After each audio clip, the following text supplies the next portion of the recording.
ጤና ይስጥልን የእግዚአብሔር ቤተሰቦች ይህ ትምህርተ ምሳሌ በሚል ርዕስ እየተዘጋጀ የሚቀርብ የቪዲዮ ፕሮግራማችን ነው። ይህ ፕሮግራም በዋናነት የምንሰራው በውስጣችን ያለንን በእግዚአብሔር ጸጋ የተቀመጠበንን ነገር የምንተናነጽበት የምንበረታታበት የእግዚአብሔርን ስራ ደግሞ የበለጠ በትጋት እንድንሰራበት እንዲያደርገን የምንወያይበት ፕሮግራም ነው። ስለዚህ የዚህ ፕሮግራም ዋናው ዓላማ የደከመች ነፍስ የምትበረታበት ያዘነች ነፍስ እንድትጽናና የምትሆንበት ወደ ኋላ የተመለሰች ነፍስ ደግሞ ወደ እግዚአብሔር ሐሳብ እንድትጠጋ የሚደረግበት የፕሮግራም ዓላማ ነው።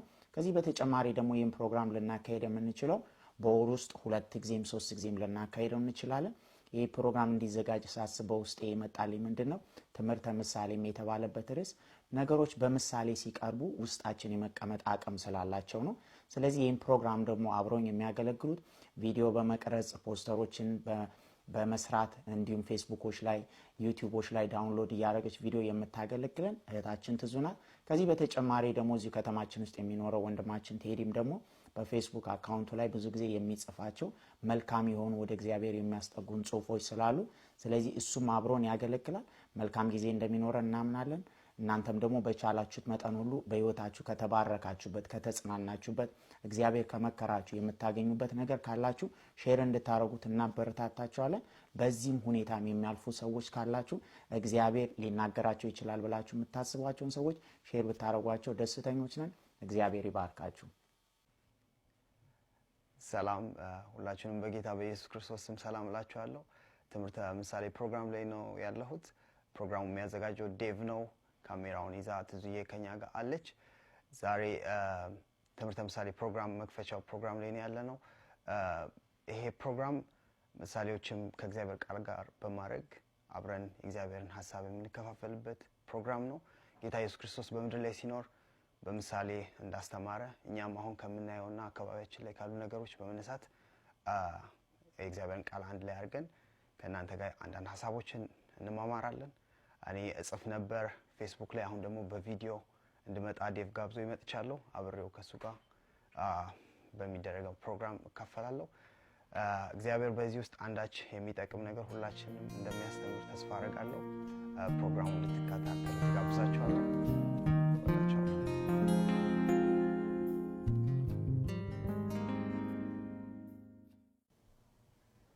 ሰላም ቅዱሳን፣ በጌታ በኢየሱስ ስም ሰላም እላችኋለሁ። ቴዲ ነኝ። ዛሬም በትምህርተ ምሳሌ ፕሮግራም ላይ መጥቻለሁ። ካሜራውን ይዛ ትዙ ከኔ ጋር አለች። ዛሬ ስለ ህይወት ምርጫ እንድናወራ መጥቻለሁ። በህይወታችን ስለምንመርጠው ምርጫ ሁላችንም ሰዎች በሙሉ በእለት ተእለት ኑሯችን ላይ በምርጫ ተከበን የምንኖር ፍጥረት ነን። በህይወታችን የምንመርጠው ምርጫ የምንኖረው ኑሮ ይወስንልናል። ትላንትና የመረጥነው ምርጫ ዛሬ የምንኖረውን ኑሮ እንደወሰነልን ሁሉ ዛሬ ደግሞ በህይወታችን የምንመርጠው ምርጫ ነገ የምንኖረውን ኑሮ ይወስንልናል። ትላንትናችን የዛሬያችን ውጤት እንደሆነ ነገ ደግሞ የምንኖረው ዛሬ ላይ የምንወስነውን የምንመርጠውን የምርጫ ህይወት ነው። ስለዚህ በህይወታችን የሆነ ነገር ሁሉ ዛሬ በመረጥነው ምርጫ ላይ የተወሰነ ስኬት ቢሆን፣ መልካም ነገር ቢሆን፣ ደስ የማይል ነገር ቢሆን፣ ደስ የሚል ነገር ቢሆን በመረጥነው ምርጫ ላይ ይወሰናል። አንድ መጽሐፍ ሳነብ እንደዚህ አይነት ምሳሌ አግኝቻለሁ። ከካናዳ አሜሪካን ያለ አንድ ሃይዌይ አለ፣ አልካን ይባላል። በካናዳና በአላስካ መሃል ላይ ያለ ትልቅ ሃይዌይ ነው፣ አልካን ሃይዌይ ይባላል። እና በዛ መንገድ ላይ መኪኖች ይሄዳሉና አልካን አላስካ ልትገቡ ስትሉ ሁለት መንገድ ወደ ምዕራብና ወደ ምስራቅ የሚወስድ መንገድ አለው።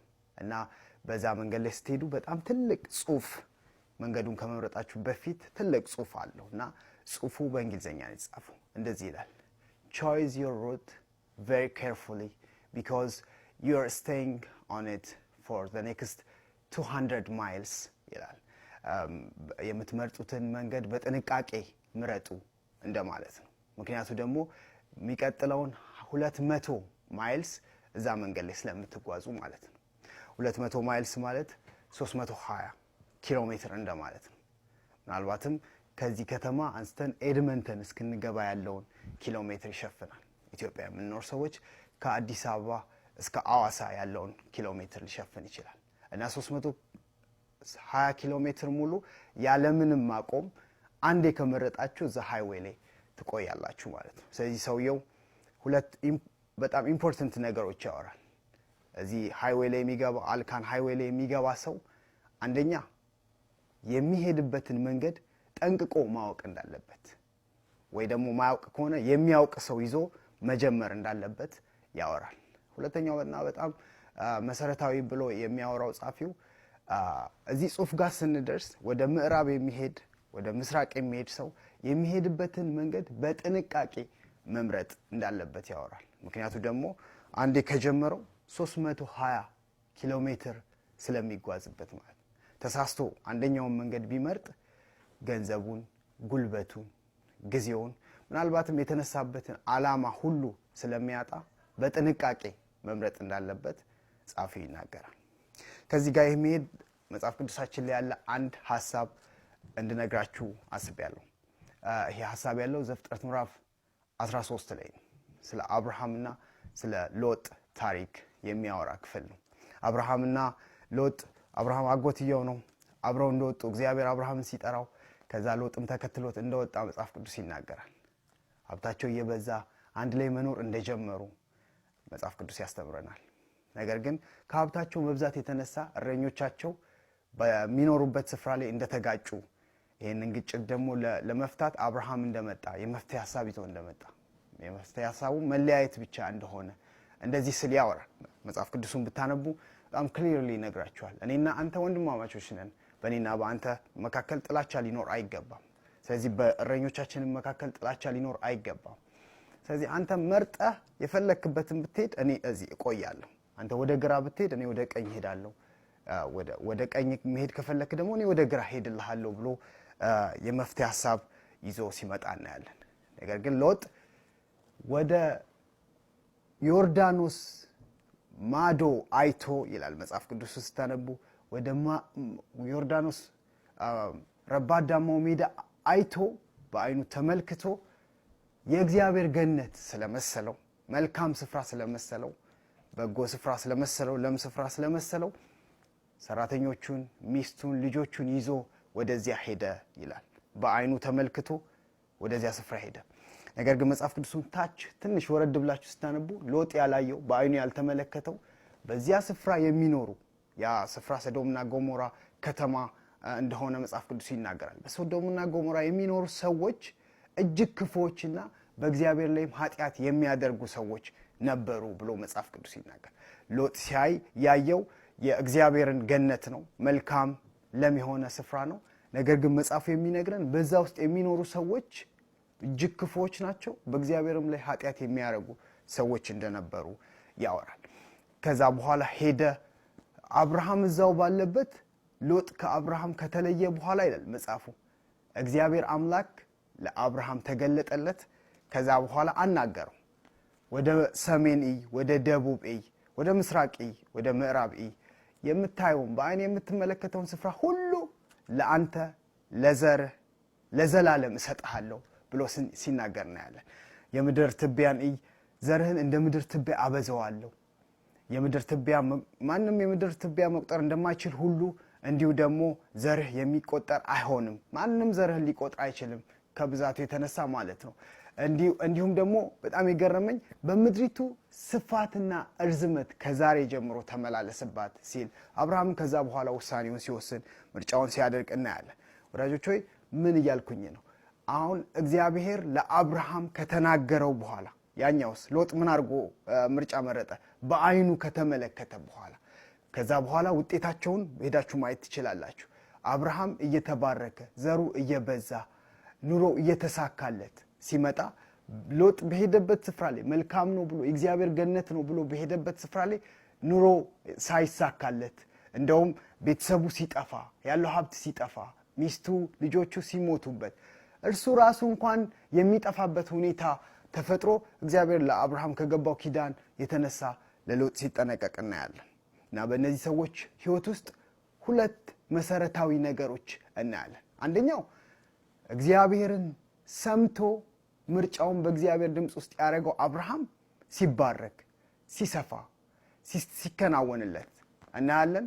በዚህኛው በኩል ደግሞ የራሱን እይታ በአይኑ ያማረውን ነገር መርጦ የሄደው ሎጥ ሲከስር፣ ሲቸገር፣ ቤተሰቡን ሲያጣ፣ ሀብቱን ሲያጣ እንመለከታለን።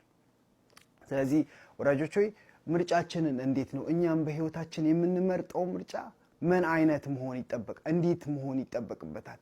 እኔ ከዚህ ትምህርት 3 ነገሮች አንስቼ ጨርሳለሁ። ነገር ግን እናንተ ብታነቡት ብዙ ሐሳቦች እንደምታገኙት በጣም እርግጠኛ ነኝ። 3 ነገሮች ላንሳና እጨርሳለሁ። አንደኛ ምርጫ ስንመርጥ እንዴት ነው መምረጥ ያለብን? አንደኛ እግዚአብሔር አምላክ እኛን የፈጠረበት የፈለገበት እዚህ ምድር ላይ እንድንኖር ዲዛይን ያደረገበት የህይወት ልክ አለ። መጽሐፍ ቅዱስ ሲናገር ስለዚህ ስለ አዲሱ ሰው ማንም በክርስቶስ ኢየሱስ ቢሆን አዲስ ፍጥረት ነው ይላል። አሮጌው ነገር አልፏል፣ እነሆ ሁሉ አዲስ ሆኗል ይላል። ስለዚህ እግዚአብሔር ምርጫችንን ስንመርጥ እንድንመርጥ የሚፈልግበት ልክ በአዲሱ ሰው የህይወት ልክ ነው።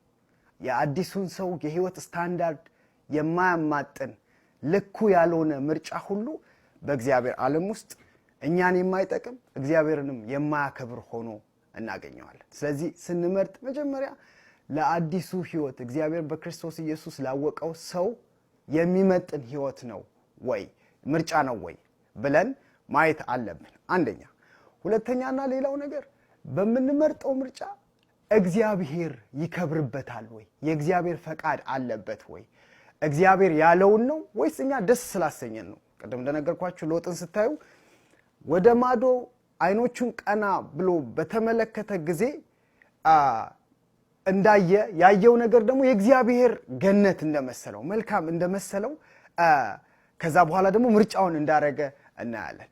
ወዳጆች ሆይ እኛ ደስ ስላለን ስለሚመቸን ለአይናችን ስላማረ መልካም ስለመሰለን ነው ምንመርጠው ወይስ ልክ አብርሃም እንዳረገ እግዚአብሔርን ጠብቆ ቆሞ ሲጠብቅ እግዚአብሔር መጥቶ ተገልጦለት እንደነገረው ወደ ሰሜን ብትሄድ፣ ወደ ደቡብ ብትሄድ፣ ወደ ምዕራብ ብትሄድ፣ ወደ ምስራቅ ብትሄድ እኔ ካንተ ጋር ሆናለሁ፣ አበዛሃለሁ፣ ዘርህን እባርካለሁ፣ አንተን እባርካለሁ እንዳለው የእግዚአብሔርን ድምጽ ሰምተን ለእግዚአብሔር ክብር የሚሆን ምርጫ ነው የምንመርጠው ወይስ ራሳችን ደስ ስላለን? ብዙ ጊዜ እኛ የምንለው እንደዛ ነው። እኔ ስለተመቸኝ፣ ስለሚጠቅመኝ፣ ደስ ስላሰኘኝ ለኛ ኢንትረስት ብቻ ነው። መጽሐፍ ቅዱስ ላይ እንደዚህ የሚል ቃል አለ። ሮሜ ሄዳችሁ ስታነቡ ምዕራፍ 11 ላይ ሁሉ ይላል ከእርሱ እና ደግሞ ለእርሱ በእርሱም ነው ይላል። ከእርሱ ለእርሱ ደግሞ በእርሱ ነው። ወዳጆቼ ሁለት ቃል ተገናኝቶ ነው ያለን። ከእርሱ እና ለእርሱ እና በእርሱ ነው የሆነው ነገር በህይወታችን ምንም ነገር ቢሆን የትኛውም ምርጫ አንደኛ ለእርሱ መሆን አለበት፣ ለእርሱ ደግሞ በእርሱ መሆን አለበት። ከዛ በኋላ የሚሆነው ነገር ሁሉ ለእግዚአብሔር ክብር ኢዝሊ መሆን ይችላል ማለት ነው። ስለዚህ ለኛ ኢንትረስት ብቻ ሳይሆን ለኛ ይሆናል ስላማረኝ ደስ ስላለኝ ብቻ ብለን ሳይሆን እግዚአብሔር ይከብርበታል ወይ ብለን መምረጥ ይጠበቅብናል። ሶስተኛውና የመጨረሻው ነገር የምንመርጠውን ምርጫ ከመምረጣችን በፊት አስቀድመን ውጤቱን ኮንሲኩዌንሱን አይተን ብንመርጥ መልካም ይሆናል። ምክንያቱም ወዳጆች ሆይ ሰው ተምኖ ያልገባበትን የህይወት ልክ መኖር አይችልም። አስቀድሞ ያላየውን ህይወት መኖር አይችልም። ቀደም ጻፊው እንደተናገረ ምሳሌውን ስነግራችሁ ስለ መንገዱ ዕውቀት የሌለው ሰው ቢራመድበት ቢሄድበት እንኳን መጨረሻ ላይ ጥፋት ሊኖረው እንደሚችል የታወቀ ስለሆነ ነው ጻፊው አስቀድሞ ማወቅ አለበት ስለ መንገዱ የሚለው። ስለዚህ አሁን የምንመርጠው ምርጫ ነገ ህይወታችን ላይ መልካም ይሁን ደግሞ መልካም አይሁን የሚያመጣውን ኮንሲኩዌንስ አይተን አስቀድመን ልንመርጥ ይገባል። እኚህን 3 ነገሮች አድርገን የምንመርጠው ምርጫ በህይወታችን ላይ እግዚአብሔር እንዲከብር እኛ እንድንጠቀም ከእግዚአብሔር ህይወት ጋራ የሚመጥን ህይወት በምድር ላይ እንድንኖር ይረዳናል እንጂ ለጥፋት ለመክሰር እንዲሁም ደግሞ ለክራይሲስ ራሳችንን አሳልፎ አይሰጥም። ወዳጆች ሆይ ምርጫችንን እግዚአብሔር የሚወደው በእግዚአብሔር ህይወት ልክ እግዚአብሔርን የሚያስከብር እግዚአብሔር የሚከብርበት እኛም የምንጠቀምበት ከሁሉ በተለየ ደግሞ በመጀመሪያ አስቀድመን ውጤቱን አይተን ቢሆን ተጠቃሚዎች እንሆናለን። በዚህ ቪዲዮ ይህን ሐሳብ ላስተላልፍ መጥቻለሁ። ወዳጆች መጽሐፉን ብታነቡ ብዙ ነገር እንደምታገኙ ተስፋ አረጋለሁ። በሌላ ጊዜ ደግሞ ሌላ ሐሳብ ይዤ እስክመጣ ቸር ሰንብት። መልካም